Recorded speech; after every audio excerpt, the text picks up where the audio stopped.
শুভ বন্ধুরা, আসসালামু আলাইকুম। বাংলাদেশের ভিতরে ভারতের রয়ের এজেন্ট ভারতীয় দালাল শ্রী গোবিন্দ চন্দ্র প্রামাণিক এতদিনে তার মুখের খুলুস খুলে ফেলেছেন। বন্ধুরা, গোবিন্দ বলতেছে যে বাংলাদেশের মুসলমানরা হচ্ছে ভারতের না বাংলাদেশের না কোনো জায়গারই নাগরিক হওয়ার যোগ্যতা নাই। তারা হচ্ছে আরবের চেতনাধারী, তারা আরবের দিকে মুখ ঘুরে নামাজ পড়ে, তারা বহিরাগত, তারা কোনোভাবেই অখণ্ড ভারত বাংলাদেশের নাগরিক হতে পারবে না। তার কথাবার্তা এরকমই বোঝা যাইতেছে। তার কথা হলো যে আর্যরা বহিরাগত, আর্যরা ভারতে এসেছে, তারা অখণ্ড ভারতের বাংলাদেশের নাগরিক হতে পারে, কিন্তু মুসলমানরা কোনোভাবেই না।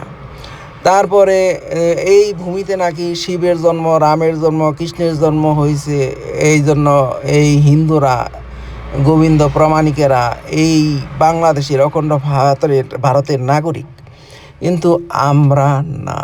বন্ধুরা, হিন্দুত্ববাদীদের মধ্যে এবং সেই হাইহুদি যারা ফিলিস্তিনে হত্যাযজ্ঞ চালাচ্ছে তাদের মধ্যে একই বৈশিষ্ট্য আমরা দেখতে পাই। ওরা যেমন মুসলমানদেরকে কোনোভাবেই নাগরিক হিসাবে মেনে নিতে পারছে না ফিলিস্তিনের মাটিতে, তেমনি এই হিন্দুত্ববাদীরা, গোবিন্দরা এই বাংলাদেশের ভিতরেও বাংলাদেশের মুসলমানদের নাগরিকত্বে সরাসরি অস্বীকার করছে। তারা অখণ্ড ভারত গড়তে চাচ্ছে, যেখানে শুধুমাত্র এই হিন্দু ধর্ম থাকবে, অর্থাৎ মূর্তি পূজা হবে আর কোনো প্রার্থনা হবে না, মুসলমানরা সেখানে থাকতে পারবে না। শ্রী গোবিন্দ বলতেছে যে শুধুমাত্র হিন্দুদের সম্পত্তিকেই এনিমি প্রপার্টি ধরা হয়েছে, অর্থাৎ যে সমস্ত হিন্দুরা 1947 সালের দেশভাগের সময় চলে গেছে তাদের সম্পত্তিকেই এনিমি প্রপার্টি ধরা হয়েছে। এটা ধরা হলো কেন? কিন্তু কথা হলো ভারতের বুকে যে সমস্ত মুসলমানরা সম্পত্তি রেখে চলে আসছে তাদের সম্পত্তিকেও এনিমি প্রপার্টি ধরা হয়েছে ভারতের ভিতরে।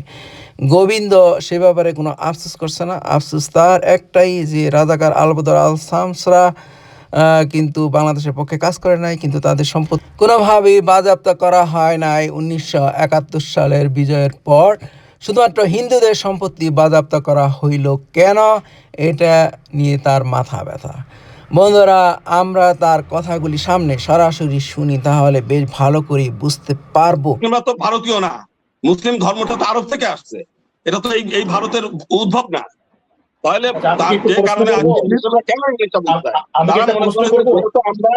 আমাদের ঘড়িরা আসছে ভারতের বাইরে থেকে, সুলতান মাহমুদ আসছে ভারতের বাইরে থেকে, তারা এসে আমি কি একটু প্রশ্ন করবো আপনাকে? বলেন। ভারত তো হিন্দুদের পূর্বপুরুষের ঠিকানা না। ভারত হিন্দু কোথা থেকে আসছে? এটা তো হিন্দুদের ঠিকানা না। আপনাদের হিন্দু ধর্মের আর্য সম্প্রদায় বলবেন, আর্যরা কোথা থেকে আসছে? ইতিহাস কি বলে? আপনারা মধ্য এশিয়া থেকে আসছেন, আপনারা পারস্য থেকে আসছে তারা। ভারতে এটা হিন্দুদের কর্তৃক কোনো ঠিকানা না, ভারতের ভূমি না এটা। আপনি ভুল তথ্য দিচ্ছেন। যদি মুসলমানদেরকে যদি বলেন বহিরাগত, সেই একই যুক্তিতে ভারতে হিন্দুরাও বহিরাগত। ভারতে তো হিন্দুদের কোন ঠিকানা নেই। হিন্দু ধর্মের ইতিহাস কি?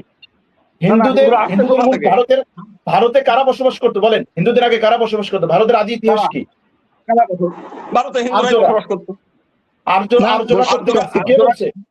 আর্যরা কোথেকে আসছে? কোথা থেকে আসছে আপনি বলেন। ভারতের হিন্দুরা সব হিন্দুরা তো আর্য না। এটা নিয়ে দেখতে পাচ্ছি যে আর্যরা মধ্য এশিয়া বা ইউরেশিয়ার অঞ্চল থেকে ভারতে প্রবেশ করে 1500 থেকে 2000 অব্দি।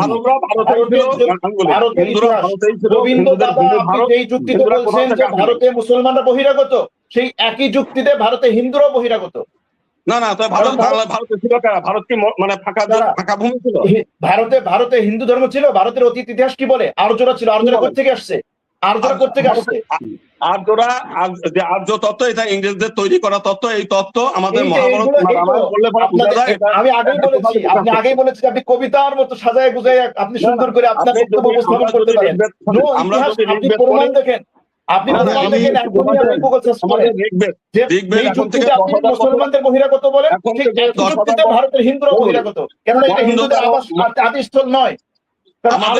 ভারতে ভারতের অতীত ইতিহাস, আর্যরা ভারতের আদি না, তারাও আসছে মধ্য এশিয়া থেকে, তারা তিউনিসিয়া থেকে আসছে, তারা পারস্য থেকে আসছে, সেখান থেকে আসতে হিন্দু ধর্ম আসছে।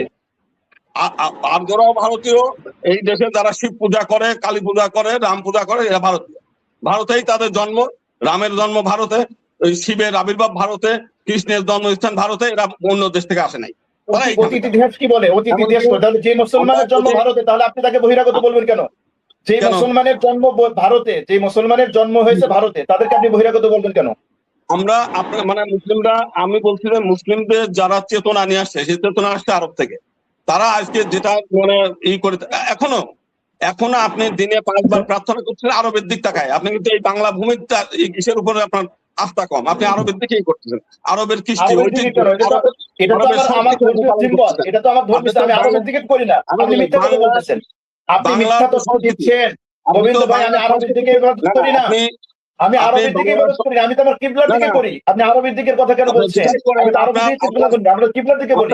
আমার কোরআন বলছে ফাওয়াল্লি ওয়াজহাকা শাতরাল মাসজিদুল হারাম, আমি মসজিদে হারামের দিকে বসে আমি ইবাদত করি। আপনি ভুল তথ্য দিচ্ছেন কেন? আমি আরবের দিকে বলে ইবাদত করি না। ভাই, মিথ্যা তথ্য দিয়েন না, আপনি আপনার বক্তব্য বলেন, মিথ্যা তথ্য দিয়েন না। আমরা কালী পূজা করি বাংলার, আমরা দুর্গা পূজা করি বাংলা, আমরা মনসা মঙ্গল পূজা করি বাংলার, আমরা বাংলা সংস্কৃতি ধারণ করি। আপনি তো বাংলা সংস্কৃতি ধারণ করেন না। কে বলেছে আপনার হিন্দু সংস্কৃতি কি বাংলা সংস্কৃতি? হিন্দু সংস্কৃতি কি বাংলা সংস্কৃতি? অবশ্যই কালী পূজা, দুর্গা পূজা, মনসা পূজা, এগুলো বাংলা সংস্কৃতি। হিন্দু সংস্কৃতি মানে বাংলা সংস্কৃতি? কারে বুঝান? কি বুঝান আপনি? আপনি কি বুঝান? কে বলছে আপনাকে? বাংলা সংস্কৃতিটা কি? বাংলা সংস্কৃতি কি? সংস্কৃতির ডেফিনিশন কি? বাংলা সংস্কৃতি মানে কি আমার পূজা করতে হবে? বাংলা সংস্কৃতি লেখা হয়েছে কোন থেকে? বাংলা সংস্কৃতি মানে কি আপনার কালী পূজা? বাংলা সংস্কৃতি মানে কি দুর্গা পূজা? হ্যাঁ, বাংলা সংস্কৃতি মানে আপনি বলেন, আপনি কি আপনার ধর্মের ধর্ম বাদ দিয়ে আপনি কি বাংলা যা আছে বাংলার পূজা করেন? আপনার ধর্মগ্রন্থে যা লেখা আছে সেটা বাদ দিয়ে কি আপনি বাংলাদেশকে পূজা করেন? অবশ্যই পূজা করি আমরা। মাতৃভূমি পূজা করেন, বাংলাদেশকে পূজা করেন। আমার ধর্ম বলছে বাংলাদেশকে পূজা করেন, বাংলাদেশকে, আপনার ধর্মগ্রন্থ বলতে আপনি বাংলাদেশকে পূজা করেন। আমরা বাংলাদেশে পূজা করি, জননী জন্মভূমি স্বর্গাদপি করি। বাংলাদেশি না, বাংলাদেশকে পূজা করেন নাকি? বাংলাদেশকেই পূজা করি আমরা। বলি যে সমস্যা নাই, আপনি দেশ পূজা করেন, আপনি মূর্তি করেন, আপনি কাজ করেন, সেটা করেন, সমস্যা নাই, কিন্তু আপনি মিথ্যা তথ্য দিয়েন না। আপনি আপনার বক্তব্য বলেন, কিন্তু ভুলভাল বক্তব্য বলেন না। আপনি একটা চুক্তি দিলেন মুসলমানরা ভারতের বহিরাগত, মুসলমানরা ভারতের বহিরাগত হলেও ভারতের হিন্দুরা বহিরাগত, আর বাংলা সংস্কৃতি মানে হিন্দু সংস্কৃতি না। আপনি ঘরের ভিতরে 100 বানান, সেটা কোনো কথা না। আপনি ঘরের ভিতরে 100 বানান, সেটা 500 বানান, সেটা তো কেউ নিষেধ করেন আপনাকে। আপনি 500 বানান ঘরের ভিতরে, মন্দিরের ভিতরে। রাজধানী মার্কেট থেকে মসজিদটা সরায় নেন না কেন? ওটা তো দেবত্বর প্রপার্টি, রেকর্ডেড দেবত্বর প্রপার্টি। আপনারা যদি জমি বিক্রি করে চলে যান, আপনার প্রত্যেকটা কথার জবাব আমি দেব। আমি বক্তব্য শেষ করি, আপনার প্রত্যেকটা কথার জবাব দেব, আমি চুকে রাখছি, আমি নোট করে রাখছি, আপনার প্রত্যেকটা জবাব দেওয়া হবে। আপনি বক্তব্য শেষ করেন। আমাদের এই ভূমিটা কেড়ে নেওয়া হয়েছে, আমরা তো এখানে নিজ ভূমিতে পরাধীন আছি। আপনি বক্তব্য শেষ করেন, আপনার প্রত্যেকটা নোট করে রাখার জবাব দেওয়া হবে। এই দেশে রাজাকার, আলবদর, আলসামসের জমি এনিমি হয় না, এনিমি হয়েছে হিন্দুদের, যারা একচাটিয়া বাংলাদেশের স্বাধীনতার পক্ষে আমরা কাজ করেছি। আমরা কোন রাজাকার ছিলাম না, আলবদর ছিলাম না, আলসাম ছিলাম না, এরপরেও আমাদের সম্পত্তি কেড়ে নিয়েছে এনিমি প্রপার্টি। বন্ধুরা, শ্রী গোবিন্দ সরাসরি বলতেছে যে বাঙালি সংস্কৃতি বলতে বোঝায় শিব পূজা, কালী পূজা, দুর্গা পূজা, লিঙ্গ পূজা, এই সমস্ত পূজা যারা করবেই তারা হচ্ছে বাঙালি সংস্কৃতি মনা।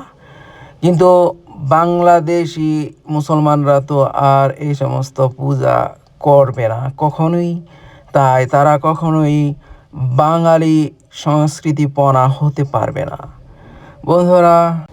তাই যতদিন পর্যন্ত বাংলাদেশি মুসলমানরা শিব পূজা, লিঙ্গ পূজা, দুর্গা পূজা, কালী পূজা, যত পূজা আছে হিন্দুদের, বাঙালি মুসলমানরা যদি সেগুলি না করছে, তাহলে তারা ততদিন পর্যন্ত এই বাঙালি সংস্কৃতিপনা আর লোক বলে গণ্য হবে না। সুতরাং বুঝতেই পারছেন অখণ্ড ভারতের বৈশিষ্ট্য কী। সেখানে অবশ্যই মুসলমানদেরকেও পূজা করতে হবে। এই হলো গোবিন্দদের লক্ষ্য উদ্দেশ্য।